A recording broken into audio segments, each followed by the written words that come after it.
Oke, Assalamualaikum warahmatullahi wabarakatuh dan selamat sore Tribuners. Hari ini saya Hasim Arfa, jurnalis Tribun Timur, akan memandu Anda dalam program acara yang sangat lama dinantikan ini. Ada 6 bulan kita rehat untuk acara ini, namanya Tribun VIP. Dan di samping saya ini sudah ada anak muda hebat. Kalau ada aktivis di Makassar tidak tahu nama beliau, perlu dipertanyakan aktivisnya. Apalagi kalau pernah bergelut di Himpunan Mahasiswa Islam dan di IPMIL, Ikatan Pelajar Mahasiswa Luraya. Nah, di samping saya ada Kak Alif, namanya Aksara Alif Raja. Selamat sore Kak Alif. Assalamualaikum warahmatullahi wabarakatuh. Izin saya buka masker. Siap. Selamat sore teman-teman Tribun. Ya, nama saya, nama lengkapnya Aksara Alif Raja. Dipanggil Alif Raja. Dulu saya memang aktif dalam dunia organisasi atau dunia aktivis. Itu di Himpunan Mahasiswa Islam. Jadi awalnya memang saya lakukan kaderisasi itu di Jalan Bontolempangan sana. Di Wisma HMI. Betul. Ya.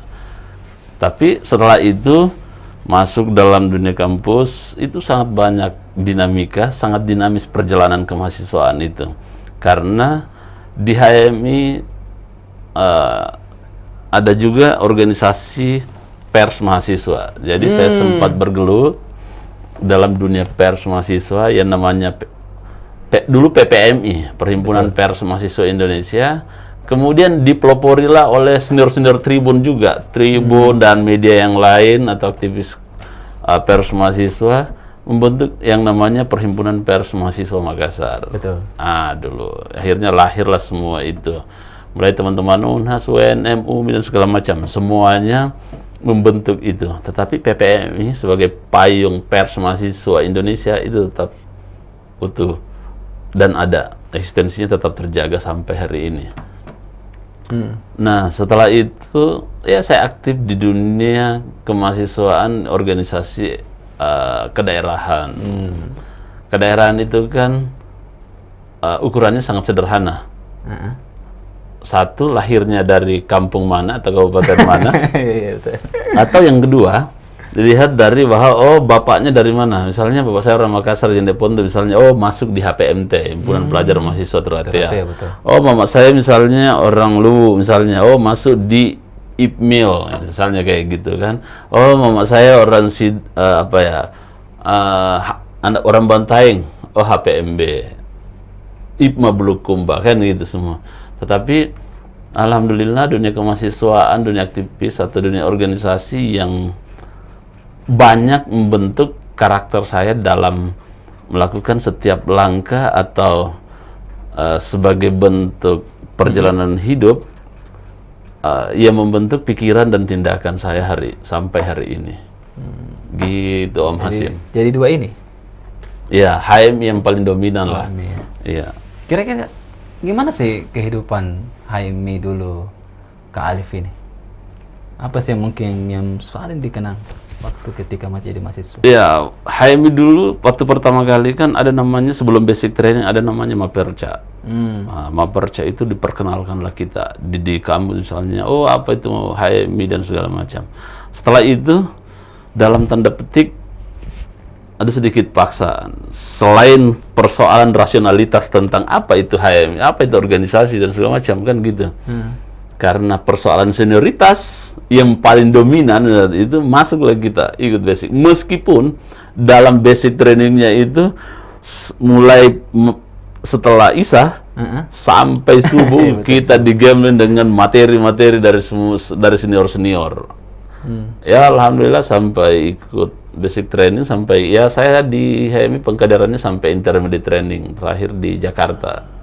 Susah itu kalau itu masuk ke situ. Iya, karena harus kita buat makalah misalnya, harus banyak baca buku. Senior kita kalau misalnya ditanya sudah berapa judul buku atau sudah berapa buku yang kau tamatkan untuk baca, kalau misalnya itu tidak ada sama sekali apa-apa, kita disuruh kau ke sana dulu. Kau nggak bisa gabung dulu sama dengan senior-senior. Jadi itu bisa dibilang butuh pemahaman juga atau butuh intelektualitas juga untuk misalnya untuk naik level ya. Iya betul. Pasti karena memang dulu kan belum ada teknologi ini, belum masuk dalam revolusi industri generasi 4.0 ataupun society 5.0. Dulu memang masih manual, belum ada Google di dunia kita kan. Pada saat itu masih baca buku manual segala macam, mesin ketik untuk harus buat makalah sebagai salah satu prasyarat untuk melanjutkan satu bentuk latihan kaderisasi ya, LK2 atau intermediate training namanya. Kira-kira apa sebenarnya ilmu yang didapatkan ini selama itu? Kemudian itu diterapkan saat ini enggak? Ya, jadi gini, di dunia aktivis atau kemahasiswaan memang yang di doktrin kita adalah tentang idealisme itu.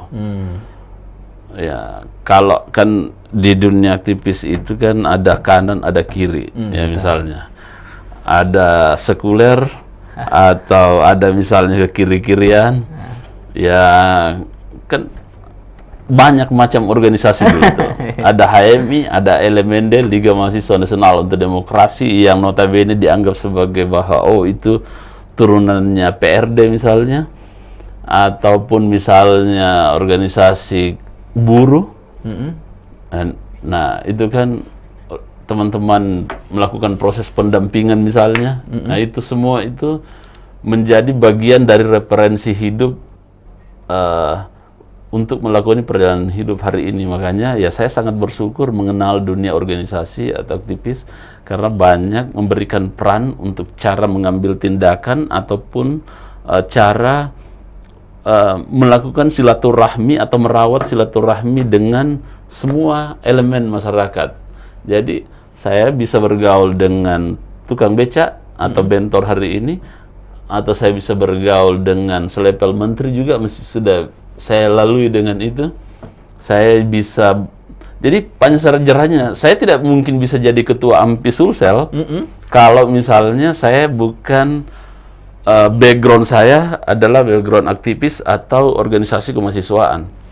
Karena saya bisa sedikit cerita bahwa di AMPI itu sejarahnya mantan-mantan ketuanya itu seperti Kak Rum, mantan ketua DPR provinsi berapa periode itu.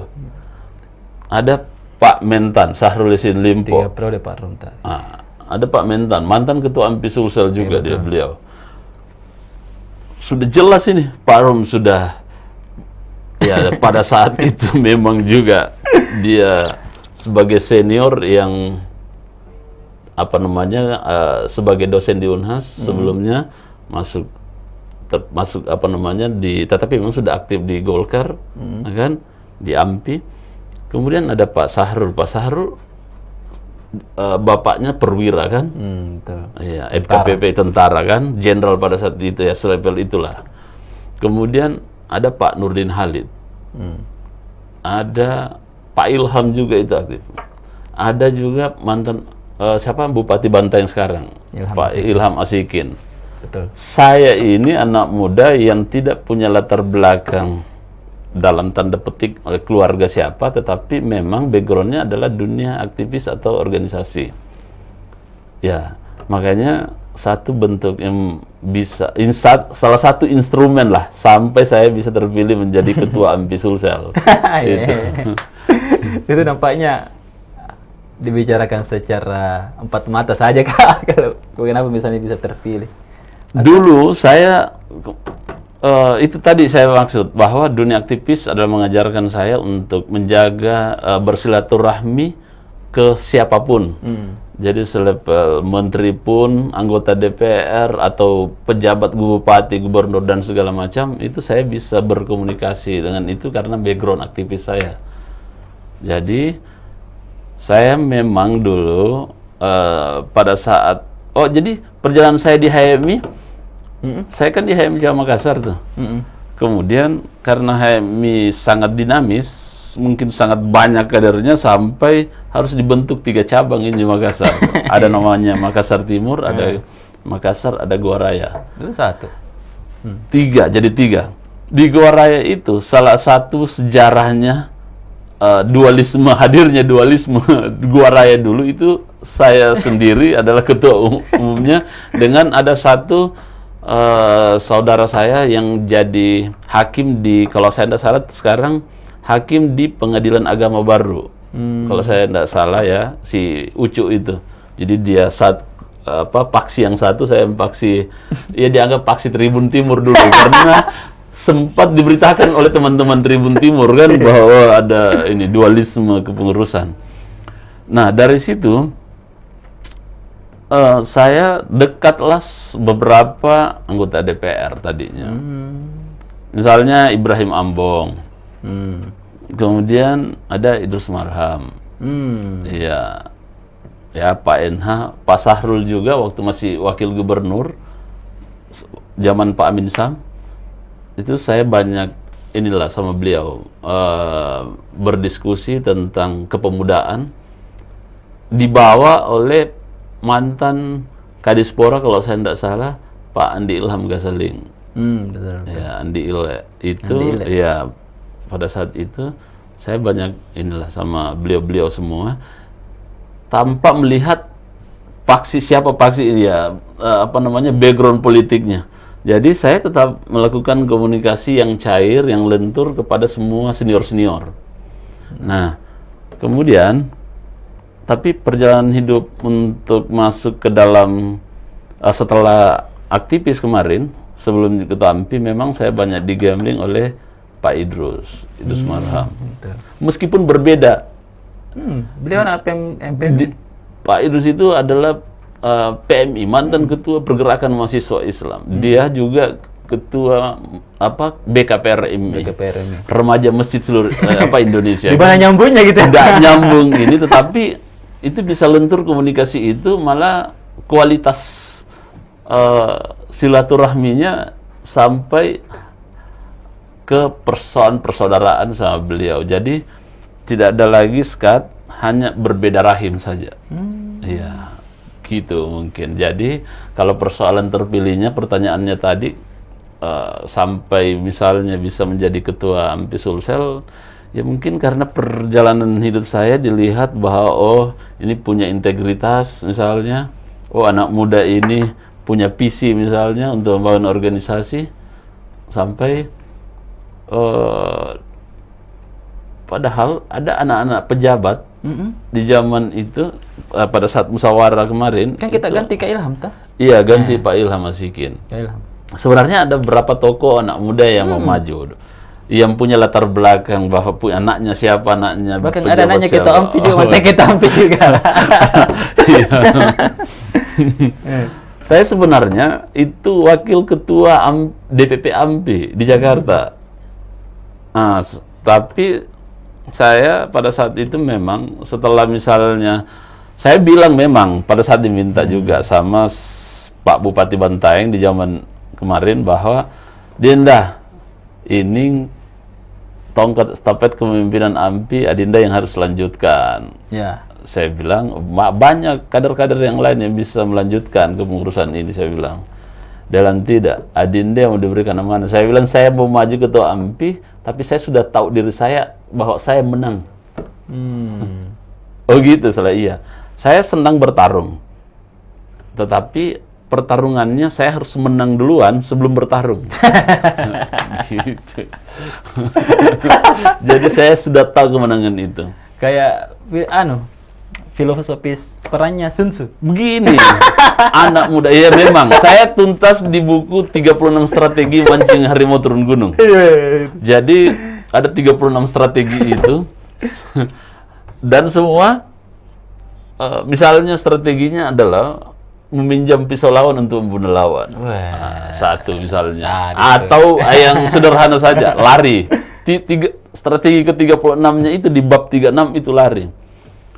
Lari itu bukan berarti bahwa kita pengecut atau tidak melawan musuh, Tetapi lari itu untuk menghindar serangan musuh untuk menghantam dari gitu.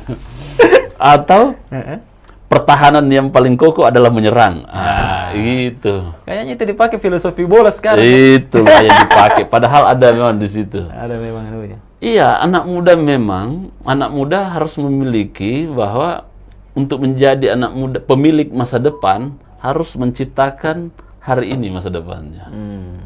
Ya, kalau filosofi kan banyak tuh filosofi bahwa keberhasilan itu setengah dari perencanaan, apa ya, kan gitu. Jadi perencanaan itu adalah setengah dari keberhasilan. Tapi kalau saya bahwa pemilik masa depan harus kita ciptakan hari ini. Jadi kita harus tahu bahwa hari ini berbuat ini untuk masa depan itu adalah milik saya. Begitu anak muda yang progresif. Siap. Nah, untuk Tribuners yang mungkin banyak yang belum tahu ya, mungkin anak-anak milenial atau anak generasi Z belum banyak yang tahu apa itu AMPI. AMPI itu ke akronim dari Angkatan Muda Pembaharuan Indonesia. Jadi AMPI ini didirikan oleh banyak organisasi dulu. Kalau sejarahnya itu berdiri 28 Juni 1978, ini lama banget nih. Ya. Ketua AMPI-nya ini rata-rata memang dulu orang Golkar. Iya. Itu tadi disebutkan Pasar dulu di Golkar. Kemudian Menteri Kehutanan Lingkungan Hidup Nurbaya. Itu AMPI juga. Pak Menteri Reformasi Birokrasi mantan Ketua KNPI. Cahyo Dia juga Kumolo. senior. Iya. Jadi sebagian besar itu kata menteri lah. iya. Dan paling tidak itu menjadi satu bentuk referensi atau motivasi kita sebagai kader AMPI bahwa memang milik masa depan itu adalah anak muda. Iya. Siap. Nah, ini Kak, di AMPI apa sih yang sebenarnya dikerjakan? Ini memang sebenarnya banyak kreativitas atau inovasi yang perlu kita lakukan. Tetapi dengan pandemi yang merontohkan sebenarnya jadi idealisme kepemudaan kita masih ada. Tetapi kreativitas dan inovasi memang sangat menuntut kita sebagai anak muda untuk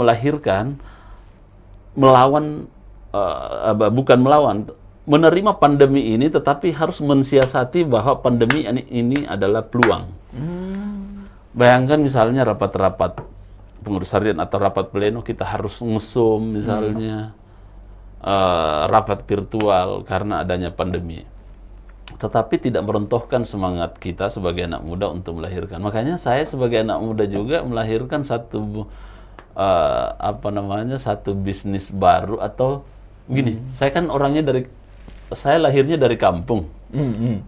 Jadi tahu yang namanya pertanian, tahu yang namanya ternak, tahu yang namanya ketahanan pangan. Saya sangat bangga juga bicara tentang ketahanan pangan karena menterinya mantan ketua AMPI kan, Menteri Pertanian. Nah, Menteri Pertanian sebagai mantan ketua AMPI, ya sebagai regulator, sebagai pemerintah yang mengontrol semua tentang ketahanan pangan di negeri ini, anak muda seperti kita yang harus menciptakan inovasi itu untuk membantu pemerintah untuk melahirkan yang namanya ketahanan pangan Indonesia di masa pandemi. Pandemi COVID-19 diharuskan masyarakat untuk tinggal diam di rumah. Tinggal diamnya di rumah bukan berarti masyarakat atau rakyat Indonesia tidak makan, pasti butuh makan. Betul. Butuh makan, makannya masyarakat Indonesia adalah beras atau padi, kemudian ikan, daging, entah itu misalnya daging sapi atau daging ayam. Maka anak muda inilah yang harus berpikir itu untuk menciptakan bahwa ketahanan pangan untuk memberikan makan ke masyarakat atau ke rakyat Sulawesi Selatan khususnya, harus menciptakan inovasi yang bisa mempertahankan namanya ketahanan pangan di negeri ini. Maka lahirlah memang saya bentuk yang namanya Pemuda Kandang. Jadi anak muda semua di situ. Gimana itu Kak, Pemuda Kandang? Jadi gini, saya memang menciptakan pemuda kandang yang saya bikin ini karena memang saya hadirkan yang namanya kandang yang pedaging. Jadi saya bisa dalam sebulan itu saya bisa menciptakan ayam potong sebanyak sekitar ya 40.000 lah, 40.000 ekor. Benar itu. Jadi selain di birokrasi, itu saya menggeluti itu. Untuk membagi waktu itu bisa nggak itu? Bisa. Caranya membagi waktu. Jadi birokrasi itu kan ada dua sisi yang sangat berbeda dengan dunia aktivis. Betul. Iya, aktivis itu kan anti kemapanan atau iya. Kalau aktivis kan selalu anti kemapanan atau selalu mau cepat dan selalu menampilkan untuk memberikan kritik terhadap para birokrat. Kan gitu. Jadi ya perlu kita bahas mungkin sebelum masuk ke tadi tentang ini. Kita perlu bahas tentang apa itu birokrasi dan apa misalnya aktivis. Aktivis kan kita sudah paham bahwa seseorang yang bergelut dalam sebuah organisasi kemudian memperjuangkan misi dan visi dan misi organisasi itu kan gitu. Membela yang tertindas. Membela, mati tertindas atau bangkit melawan kan gitu. Di birokrasi itu yang banyak didefinisikan oleh ilmuwan Prancis itu bahwa dia adalah pejabat pengabdi raja. Yang kemudian definisi inilah yang melekat stigma bahwa birokrat itu bukan pelayan atau bukan pengabdi masyarakat, tetapi adalah pengabdi raja, pejabat pengabdi raja. Tetapi kan munculnya teori Weber dengan Hegel tentang legalitas rasional, teori tentang pelayanan kan, layanan publik, yang memang menjadi kebutuhan dan memang sangat dekat dengan dunia demokrasi hari ini. Jadi Weber dengan Hegel menciptakan itu bahwa memang adalah birokrasi itu sangat dibutuhkan untuk menyambungkan antara negara dengan rakyatnya. Akhirnya penting tuh. penting memang kenapa sampai saya masuk juga di dunia birokrasi, karena menghadirkan satu, ada idealisme yang terbangun dalam dunia kemahasiswaan aktivis tadi itu. Kemudian sebagai anak muda juga, apalagi dengan hari ini ada 4.0, generasi 4.0 dengan society 5.0 yang lebih beradaptasi dengan ini kan. Ini memang sangat dibutuhkan dalam dunia birokrasi. Butuh inovasi-inovasi baru, butuh percepatan. Apalagi dengan seperti hari ini. Makanya di ATR BPN itu sangat dibutuhkan anak muda yang punya inovasi dan inovasi, karena kementerian ini dan rata-rata semua kementerian lah, apalagi dengan pandemi itu sangat membutuhkan yang namanya pelayanan elektronik. Makanya kalau Pak Hasim atau teman-teman Tribun misalnya mengurus sertifikatnya yang domainnya kementerian saya, itu memang sudah menuju ke situ, pelayanan elektronik. Sekarang itu ada namanya HT elektronik, hak tanggungan. Jadi tanah Tribun, gedung ini misalnya tanahnya mau di-hak tanggungan untuk modal tambah, misalnya butuh Tribun TV misalnya, butuh modal pinjaman bank. Tidak lagi seperti dulu bahwa harus manual. Ini sudah bisa pelayanan elektronik. Jadi memang anak muda, kemudian background kemahasiswaan, aktivis kita itu memang sangat dibutuhkan dalam era hari ini. Dan itu juga dibutuhkan di dunia birokrat itu. Iya.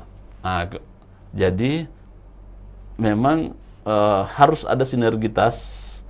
Jadi tadinya dua sisi yang berlawanan antara birokrasi dengan aktivis, ini saya berpikir untuk bagaimana melakukan sinergitas atau kolaborasi antara pikiran aktivis tadi itu dengan tindakan birokrasi, supaya yang dicita-citakan oleh Weber dengan Hegel tadi, bahwa memang menciptakan birokrasi hadir itu sebagai pelayan, hadirnya sebagai instrumen negara untuk hadirnya kepentingan rakyat dengan negara, dengan kepentingan negara ke rakyat. Jadi harus sebagai instrumen. Itu penyambung gitu loh. Penyambung. Jadi negara dengan rakyat itu tidak bisa misalnya terhubung kalau misalnya tidak ada penyambung. Nah, birokrasi inilah menyambung. Tapi begini, kalau hari ini kalau saya jangan menjadi penyambung, tapi memang sebagai pembantu, bukan lagi pelayan, tapi dibawanya pelayan harus menjadi pembantu masyarakat. Datang masyarakat, kita harus kita memberikan penjelasan, oh seperti apa pelayanan itu. Karena sebagian masyarakat, ya oke lah generasi ini masih paham karena bisa buka teknologi, misalnya bisa nge-googling atau searching apa-apa dan segala macam di handphone, di gadgetnya. Tapi coba yang tua-tua misalnya yang tidak bisa ini, butuh pemahaman, butuh pendidikan dari para birokrat dalam semua layanan publik misalnya. Misalnya SIM, oh ternyata sudah bisa drive-thru misalnya. Oh bisa di SIM mobil. Oh jangka waktunya sekian. Oh sertifikat bisa layanan elektronik. Oh pelayanan pajak, oh bisa elektronik juga. Hadir, birokrasi hadir sebagai pelayannya masyarakat. Jadi jangan dijadikan sebagai penyambung. Kalau penyambung itu ya mungkin bisa saja ada distorsi di situ antara pesan negara ke rakyatnya misalnya. Atau pesan rakyatnya ke negara. Jadi ada distorsi di situ kan. Gitu Om Hasim. Tadi pertanyaannya bagaimana mengatur waktunya antara birokrasi dengan dunia usaha.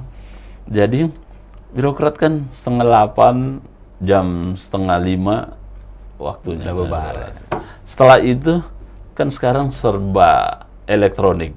Kontrolnya bisa video call, bisa CCTV online. Misalnya di sini saya bisa lihat di handphone saya, wah gimana aktivitas anak-anak muda kandang di sana gitu kan. Jadi nggak ada lagi skat kan, nggak ada lagi hijab. Jadi siapapun bisa melakukan ya. Siapapun anak muda siapapun, mau anaknya pejabat ataupun anak petani ataupun ini, tapi yang pasti punya visi, punya keinginan, pasti bisa kita lakukan. Makanya Multi talenta juga ini.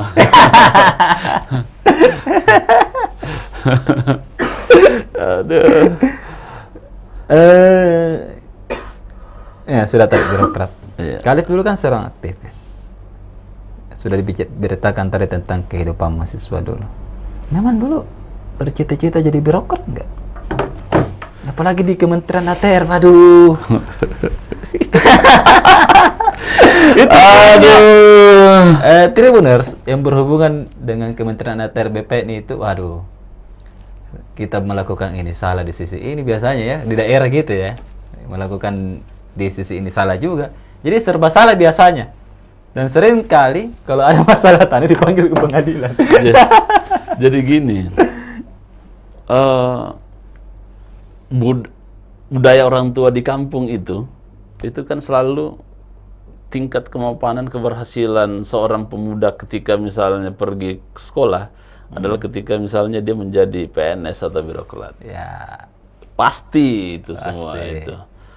Padahal di luar birokrat itu ada dunia lain atau ada instrumen lain untuk menjadi sebagai pemuda atau anak-anak yang berhasil di luar dari birokrat. Nah, tetapi saya itu tadinya sebenarnya memang bukan cita-citanya sebagai birokrat.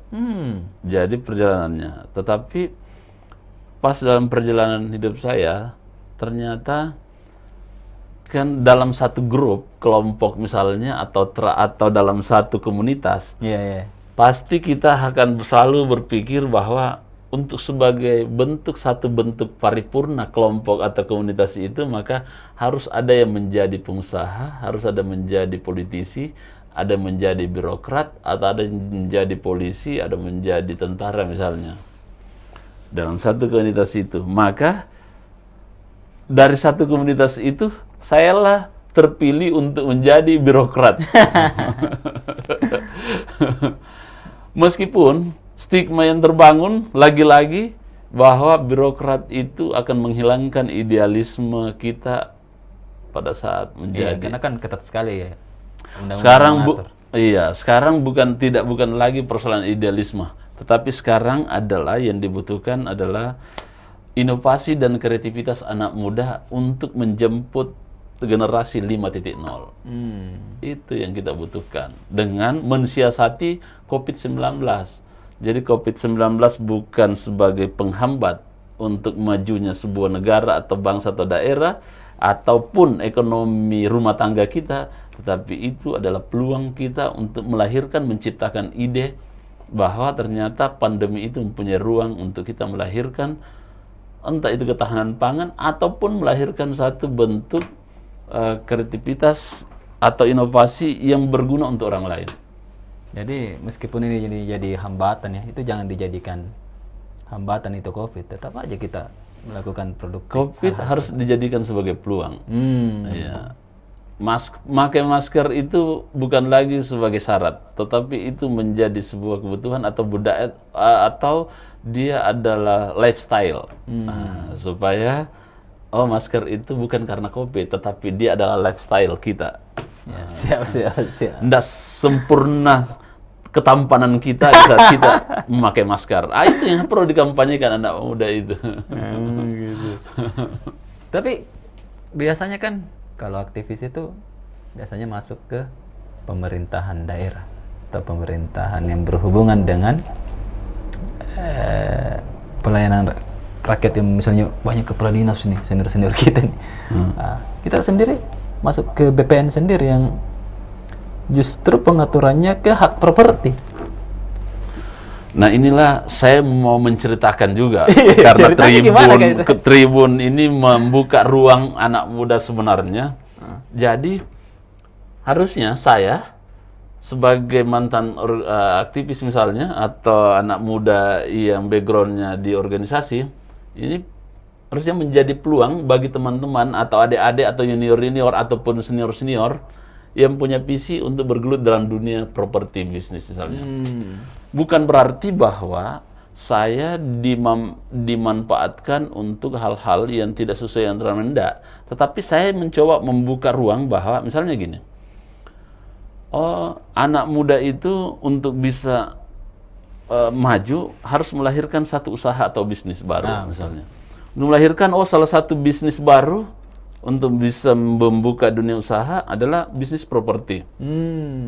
Bisnis properti berarti paling tidak ada Alif di BPN. Bisa lah langsung misalnya koordinasi ataupun misalnya bertanya, bro, Pak Ketua misalnya, Pak Alif, itu di sekitar Jalan Cendrawasih, daerah Tribun, samping kantor Tribun Timur itu harga tanah berapa misalnya, atau di situ kira-kira statusnya gimana ya? Nggak ada kan, nggak ada konflik pertanahan di sana atau segala macam. Paling tidak itu satu dulu. Yang kedua, yang bisa kita tahu misalnya dalam dunia properti bahwa ada satu pendidikan yang dilakukan oleh kementerian saya di atas BPN bahwa harus memang kita memberikan pendidikan kepada masyarakat bahwa untuk melihat sebagai yang punya tanah misalnya, memang masyarakat diwajibkan untuk melakukan pendaftaran tanahnya supaya terdaftar dan tercatat oleh negara. Tanahnya Pak Hasim di samping kantor Tribun dari 3 neneknya sampai 3 turunan itu tidak disertifikatkan. Akhirnya keluarganya sudah 3 turunan, tanahnya di situ tidak pernah disertifikatkan. Pas misalnya mau bagi warisan, waduh, bagaimana cara pembagiannya ini? Pasti butuh BPN, pasti butuh Kementerian Agraria untuk mengukur berapa luasnya, berapa mau dibagikan berapa. Tapi kalau misalnya neneknya dulu Pak Hasim sudah sertifikatkan, itu lebih gampang lagi karena sudah tercatat, terdaftar di negara. Oh iya, dan beda juga itu nilainya, nilai sebuah tanah yang bersertifikat dengan tidak. Ini harus dicatat ini. Itu. Untuk anak-anak muda juga harus tahu. Karena begini juga masalahnya, banyak sekarang proses pembangunan dilakukan oleh pemerintah. Misalnya pengadaan tanah untuk kereta api, untuk jalan tol, untuk bendungan, untuk waduk dan segala macam. Coba tanyakan saja sama teman-teman KJPP atau apresial nilai tanah misalnya yang bersertifikat dengan tidak. Bagaimana ribetnya dan tanah yang sudah bersertifikat dengan tidak bersertifikat. Kalau sudah bersertifikat, laporkan BPN sudah bersertifikat. Jelas status hukumnya. Ada kepastian hukum di situ. Jadi makanya salah satu kampanye yang dilakukan Kementerian Agraria BTR BPN adalah bagaimana caranya supaya masyarakat bisa secara sadar datang ke kantor BPN untuk mendaftarkan tanahnya. Betul, betul, betul. Ya, ya meminimalisir konflik agraria, meminimalisir sengketa lah. Jadi antara perbatasannya Pak Hasim dengan Alip misalnya tanahnya, oh iya jelas ada batasnya, ada ukurannya.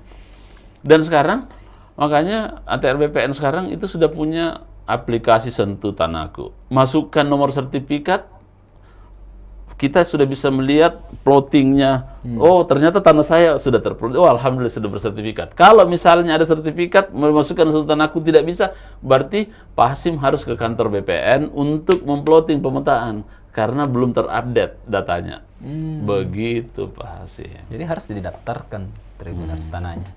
Karena kan masalah tanah itu kayaknya masalah yang tidak pernah habis. Nah, tadi pertanyaannya lagi, sebelum bicara tentang bahwa masalah tanah, masalah tidak pernah habis. Pertanyaan tentang peluang usaha. Ya. Nah, paling tidak ada kepastian hukum untuk melakukan usaha. Karena kalau tidak ada kepastian hukum melakukan usaha, ternyata tanahnya bersengketa, berkonflik, misalnya tidak ada sertifikatnya, bisa rugi kan anak muda itu padahal baru memulai investasinya. Gitu. Jadi dipastikan dulu dong. Iya, ada tanahnya. anak muda di situ, ada BPN yang sudah punya aplikasi dan segala macam untuk mengetahui tentang status atau kepastian hukum terhadap tanah itu. Nah, tadi Pak Hasim pertanyakan bahwa iya tidak ada habisnya bicara tentang tanah. Tanah itu sama seperti dengan makanan. Filosofinya, selama orang lapar berarti masih manusia membutuhkan yang namanya makanan atau pangan. Kan gitu. Betul, betul. Berarti tidak lepas lagi dari profesi saya sebagai pemuda kandang ya, karena melahirkan makanan pangan. Sama dengan tanah. Tanah itu tidak ada habisnya karena memang tanah itu satu sangat dibutuhkan dalam dunia bisnis. Betul. Orang mau tidur pasti di atas tanah. Orang mau buat jadi mulai lahir sampai mati tanah. Ya. Jadi memang tidak ada habisnya. Pak Hasim disertifikatkan tanahnya, seolah-olah Pak Hasim sudah mengatakan bahwa sudah selesai urusan di Kementerian ATR BPN karena sudah bersertifikat. Siapa bilang Pak Hasim? Pak Hasim sudah bersertifikat tanahnya, ternyata tanah ini Pak Hasim mau pecah, mau dibagi dengan saudara-saudaranya, atau mau bagi ke anak-anaknya Pak Hasim, mau bagi 3 misalnya, harus didaftarkan ke BPN. BPN, tolong, karena ini mau saya bagi 3 dengan anak saya, tolong dipecahkan untuk menjadi 3 sertifikat, 3 bidang misalnya. BPN lagi. Pak Hasim butuh modal usaha. Pak Hasim lagi lakukan hak tanggungan di bank. Bukan bank yang cairkan duitnya Pak Hasim untuk sebagai modal usaha, tetapi tetap BPN yang tanda tangani itu. Kan gitu. Tetap aja ya. Tuh. Terus Pak Hasim, oh ternyata dari 3 bidang tadi ini saya mau jual satu bidang, satu sertifikat, satu tanah itu. Di BPN lagi karena harus balik nama, peralihan hak namanya. Nah. Kemudian neneknya Pak Hasim sudah meninggal, tapi orang tuanya atas nama tanah itu adalah neneknya Pak Hasim, kemudian ada orang tuanya Pak Hasim masih hidup, harus buat lagi juga peralihan yang namanya surat keterangan kewarisan. Didaftar lagi ke BPN. Jadi tidak ada habisnya. Jadi mulai lahir sampai mati itu dibutuhkan. Dan orang butuh tanah. Salah satu indikator kekayaan. Punya properti yang banyak ya, punya tanah yang banyak. Iya betul. Salah satu indikator kekayaan adalah punya properti, punya aset, kan gitu. Ya seperti Tribun lah.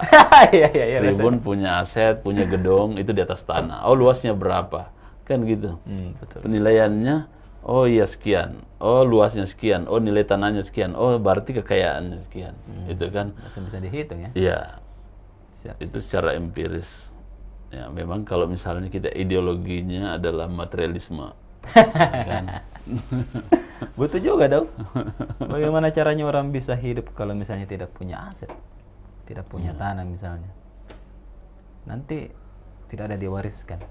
Anak-anaknya mulai dari nol lagi dong. Ya, makanya mulai lahir sampai mati tanah itu dibutuhkan. Siap.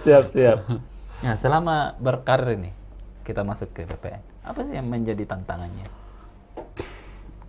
Eh, Selama saya di BPN, ini kan sudah banyak kantor saya juga ini. Dulu Kalau saya catat ada 5 Kak.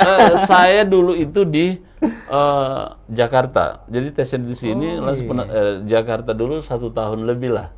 Terus ditugaskan ke kantor wilayah, Kanwil Sulsel. 5. Sekitar 3 tahun, berapa tahun di situ. Dari Kanwil saya ditugaskan ke Maros. Dari Maros ditugaskan lagi ke Takalar. Dari Takalar ditugaskan ke Makassar. Dari Makassar ditugaskan ke Palopo. Dari Palopo, Kota Palopo ditugaskan lagi di Kanwil. Jadi hari ini saya di Kanwil sebagai hubungan masyarakat. Pertanyaannya adalah apa yang menjadi kesannya atau yang Tantangannya selama ini. Tantangan saya sebenarnya pada saat saya di BPN Kota Makassar. Karena mungkin Kota Makassar sebagai ibu kota Provinsi Sulawesi Selatan, tingkat bisnisnya mungkin sangat cepat dan sangat membutuhkan legalitas pertanahan. Jadi sangat banyak berbagai macam konflik atau sengketa ataupun masalah pertanahan yang sangat berbeda.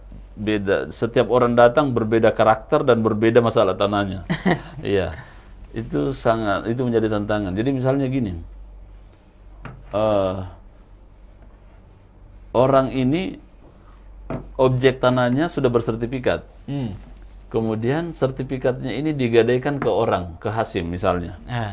Digadaikan ke Hasim, tapi Hasim tidak mencatatkan ke BPN, minimal surat lah. Kepada yang terhormat Kepala Kantor Pertanahan Kota Makassar, bahwa terhadap nomor sertifikat nomor sekian, itu telah dilakukan agunan atau dipegang atau digadai pada saudara Hasim yang bernomor KTP nomor sekian dengan pinjaman duit sekian, minimal surat itu. Tapi idealnya aturannya harusnya dicatat yang namanya dilakukan pencatatan hak tanggungan, dibuatkan hak tanggungan. Jadi meskipun pribadi dibuatkan itu pencatatan hak tanggungan supaya tercatat di negara. Tapi Pak Hasim dengan si orang pemilik tanah ini hanya sebatas karena ini persoalan persaudaraan, sudahlah sini sertifikatmu saya pegang. Ini duitnya, berarti sekarang sertifikatmu saya pegang ya. Tapi ternyata punya etikat tidak baik yang punya objek tanah ini. Datang ke BPN melaporkan, Pak, izin sertifikat saya hilang. Pak Hasim kan udah pernah ke BPN tanyakan itu. Iya, betul. Pak, sertifikat saya hilang, Pak. Bu, sertifikat saya hilang. Oh, ya dikasihlah syarat oleh teman-teman di BPN. Syaratnya adalah salah satunya adalah melapor ke kepolisian bahwa saudara butuh untuk surat keterangan kehilangan sertifikat nomor sekian apa, silakan. Sebelumnya itu lakukan SKPT, surat keterangan pendaftaran tanah. Didaftarlah, keluarlah keterangan BPN bahwa terhadap tanah itu tidak ada sengketa misalnya, tidak ada dalam hak tanggungan misalnya, tidak dalam utang, tidak ada pencatatan. Keluarlah itu kemudian dijadikan alas hak masuk datang ke kepolisian, teman-teman kepolisian mengeluarkan surat keterangan hilang. Keluar surat keterangan hilang. Kemudian semua persyaratnya sesuai dengan peraturan pertanahan, ya kan? Masuk ke BPN. Oh ya sudah diproses. Masuk ke aplikasi. Oh iya betul. Dilakukan sumpah. Sebelum pengumuman, diumumkan di Tribun misalnya, Tribun Timur, koran online, korannya Tribun, diumumkan di masjid, diumumkan kelurahan bahwa telah terjadi kehilangan sertifikat, benar, diumumkan di kantor BPN. Tidak ada satupun protes. Pak Hasim tidak protes karena Pak Hasim menganggapnya bahwa sertifikat ada di tangan Pak Hasim, jadi tidak perlu ngapain kedatangan kan gitu. Terbitlah sertifikat pengganti. Terbit sertifikat pengganti, maka ini menjadi konflik. Inilah tantangan yang saya hadapi. Terbitlah sertifikat. Sertifikat itu muncul sesuai dengan aturan main muncul. Datanglah Pak Hasim. Jadi setelah terbit dilakukan transaksi jual beli ke orang misalnya Dia jual ke saya beli ke kos saya. Pak Hasim datang, loh kenapa dibeli sertifikat? Oh enggak, ini ada sertifikatnya, saya lakukan jual beli. Itu tantangan yang paling berat itu. Inilah yang selalu dibilangi sertifikat ganda, Kak. Itulah makanya harusnya semua kegiatan apapun dalam satu bidang tanah itu di atas objek itu sertifikat harus lakukan pencatatan di BPN. Ini menjadi edukasi buat kita semua lah masyarakat. Betul. Iya, makanya makasih Tribun Timur sudah memberikan ruang, paling tidak meskipun tidak secara formal saya diundang sebagai pegawai Kementerian ATR BPN, tapi minimal ada sedikit edukasi saya berikan. Betul, Terima kasih buat Tribun Timur. Kita juga terima kasih Tribuners juga, sangat terima kasih. Karena masalahnya ini kan penting banget kan. Penting banget soal itu. Dan banyak orang tidak tahu kan. Banyak sekali orang yang tidak tahu. Makanya sertifikatnya untuk kalau misalnya sudah download aplikasi Sentuh Tanahku kemudian dimasukkan sertifikat tapi tidak muncul, sangat disarankan untuk datang ke kantor pertanahan untuk melakukan plotting atau pengecekan bahwa sertifikat saya di sini apa segala macam. Kalau datanya masih belum bagaimana, nanti akan ditugaskan namanya petugas ukur untuk melakukan pengukuran misalnya. Oh iya betul, tanahnya baru didudukkan sertifikat itu supaya terupdate sertifikatnya. Betul. Karena kan sertifikat mungkin tahun 50-an, 60-an ini ya masih banyak yang di atas 60. Di atas 60. Ya, sesuai dengan Undang-Undang Pokok Agraria lahirnya. 560 kan? Siap, 1960. Oh, kalau misalnya kalau sebelum-sebelumnya kan itu bukan, ada namanya perponding. Iya, ada sertifikat Belanda itu kan. Ada, iya. Kan kita tanah Indonesia kan orang merdeka, banyak mungkin properti Belanda dulu yang di. Ya, kalau tanah Belanda misalnya ada namanya tanah P3MB itu.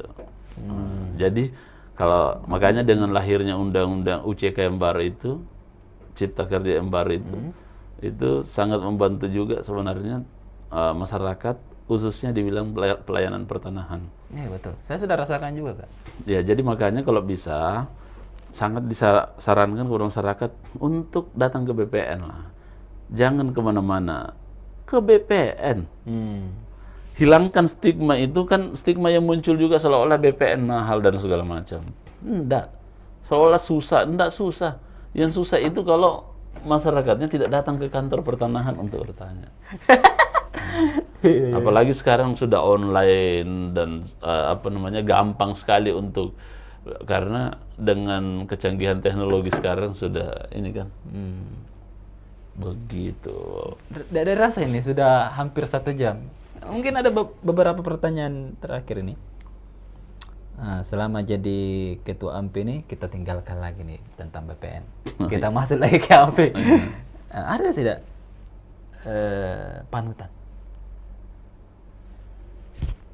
Ya, saya sebenarnya panutan saya itu tadi Pak Idrus Marham. Iya, karena kebetulan dia sebagai senior sekaligus kakak tidak serahim. Itu Pak Mensos dulu. Iya, betul. Pak Sekjen. Iya. Siap. Kemudian kalau menghadapi masalah nih, apa kira-kira trik-triknya? Masalah ini gimana cara menyelesaikannya? Masalahnya, solusinya sederhana. Komunikasi, keterbukaan, akuntabilitas. Itu kalau itu kan good governance. Jadi harus dalam dunia birokrasi itu sebenarnya teorinya sudah lama, kan good governance itu, akuntabilitas.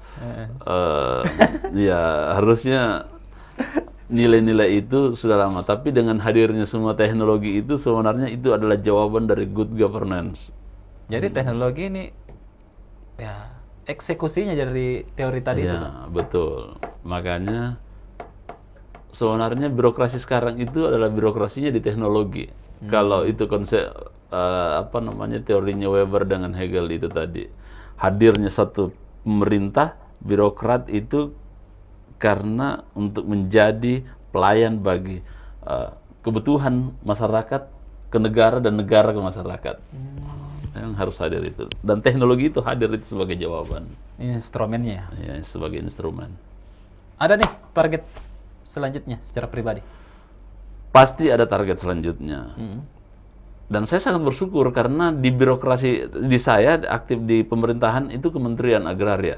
Kementerian, bukan pemerintah kabupaten kota atau provinsi yang sangat dekat dengan yang namanya politik praktis. Maksud saya begini, dengan adanya dunia demokrasi hari ini, pemilihan secara langsung, baik itu wali kota kabupaten bupati misalnya, Pemkot itu wali kota, kemudian provinsi gubernur, ini kan sangat mempengaruhi tentang komunikasi politik birokrasi yang harus dilakukan, ya dalam tanda petik misalnya cari muka apa dan segala macam. Dan itu jauh dari, apalagi ini kementerian, jauh, jadi tidak ada bahwa jadi politik birokrasinya bukan di situ. Politik birokrasinya adalah bagaimana menjadi pelayan yang baik kepada masyarakat, hadirnya kita sebagai negara, hadirnya untuk mewakili negara kepada masyarakat, dan hadirnya kita sebagai masyarakat mewakili masyarakat ke negara, kan gitu. Bisa dibilang ya. Dan sangat jauh dari politik praktis, karena tidak ada pesan-pesan moral misalnya ya harus kita jujur bahwa pemerintah kabupaten kota ya karena ada pemilihan langsung itu kan. Nah, meskipun ada sistem yang mengatur, ada open bidding misalnya untuk menjadi kepala dinas ini, menjadi lurah ini, tetapi kan harus ada pesan moral juga untuk sama bupati atau wali kota atau gubernur. Sangat dekat banget. Makanya saya sangat bersyukur itu di kementerian. Ya, paling tidak idealisme aktivis saya sebagai background organisasi itu masih bisa mempertahankan, ataupun bisa saya menjadikan kolaborasi dalam itu tadi menjalankan teorinya Om Weber dengan Hegel. Siap. Nah, Tribuners, itu tadi perbincangan saya dengan Kak Aksara Alif Raja. Nah, terakhir Kak, kok namanya bisa Aksara Alif Raja nih? Makanya saya bangga juga mendapatkan nama itu Aksara Alif Raja. Sudah Alif, Raja pula lagi. Minimal itu menjadi bukan menjadi beban, tetapi menjadi motivasi saya bahwa memang saya harus menjadi pemimpin. Nah, kan gitu. Jadi kalau mau ditanya target, maka saya harus berbuat hari ini untuk menjadi pemilik masa depan tadinya itu. Siap. Ya. Kita doakan supaya Kak Alif bisa lebih maju lagi, tidak berhenti hanya di kepala humas. Tapi saya minta juga teman-teman media khususnya Tribun untuk tetap mengawal tentang layanan dan segala macam. Minimal ada edukasi lah kepada masyarakat, bisa menjadi instrumennya BPN juga lah untuk menyampaikan pesan dan pesannya masyarakat kepada BPN. Jadi Tribun harus hadir di situ. Jangan ya, kalau kemarin kan ada 3 syarat anak-anak aktivis itu dan organisasi, ada moral force di situ, ada agent of change, ada social controlnya kan. Media yang harus menjadi itu. Siap. Instrumen itu. Ya, terima kasih nih sudah mau menjadi bintang tamu di segmen acara program Tribun VIP. Dan untuk Tribuners, jangan lupa untuk subscribe channel kami di Tribun Timur, kemudian bisa juga di like Tribun Timur Berita Online di Facebook, dan ada beberapa sosial media kami. Jangan lupa juga di live Instagramnya Kak Alif Raja nih. Aksara Alif Raja. Aksara Alif Raja. Ada juga YouTube-nya Kak? Ya, untuk sementara ada, tapi tidak mungkin Tribun lah yang ini. Dengan 3 juta followers di Tribun Timur itu Kak. Sangat bersyukur kita karena ada satu media mainstream Sulawesi Selatan yang bisa betul-betul menjadi media nasional ya. Itu juga karena bantuan dari teman-teman dari Kak Alif. Subscribe langsung tuh. Oke deh. Teman-teman Tribuners, terima kasih dan assalamualaikum warahmatullahi wabarakatuh. Tetap jaga jarak, kemudian tetap pakai masker dan rajin cuci tangan. Waalaikumsalam warahmatullahi wabarakatuh.